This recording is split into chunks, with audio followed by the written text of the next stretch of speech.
સંપત્તિમાં છુપાયેલા શેતાનોને કહું છું અને સાંભળતા હોય તો મને હેરાસ પણ કરી લેજો.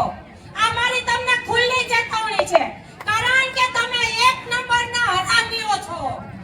જ્યારે દારૂના હટ્યા પકડવા પડે છે ત્યાં તમે હપ્તાથી ખીચા કરો છો, અને જ્યારે અમારો ખેડૂત આંદોલન ઉપર ઉતરે ત્યારે તમે એને ટીંગાટોરી કરવા જાવ છો.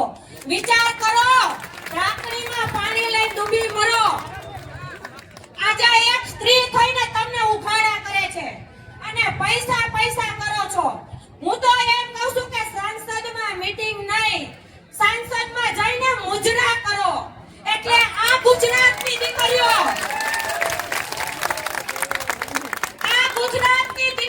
તમને પૈસા ઉડાડવા આવશે અને પૈસાથી તમારા ઘર ખર્ચો. ભારત માતા કી જય. જય જવાન, જય કિસાન. ખૂબ સરસ.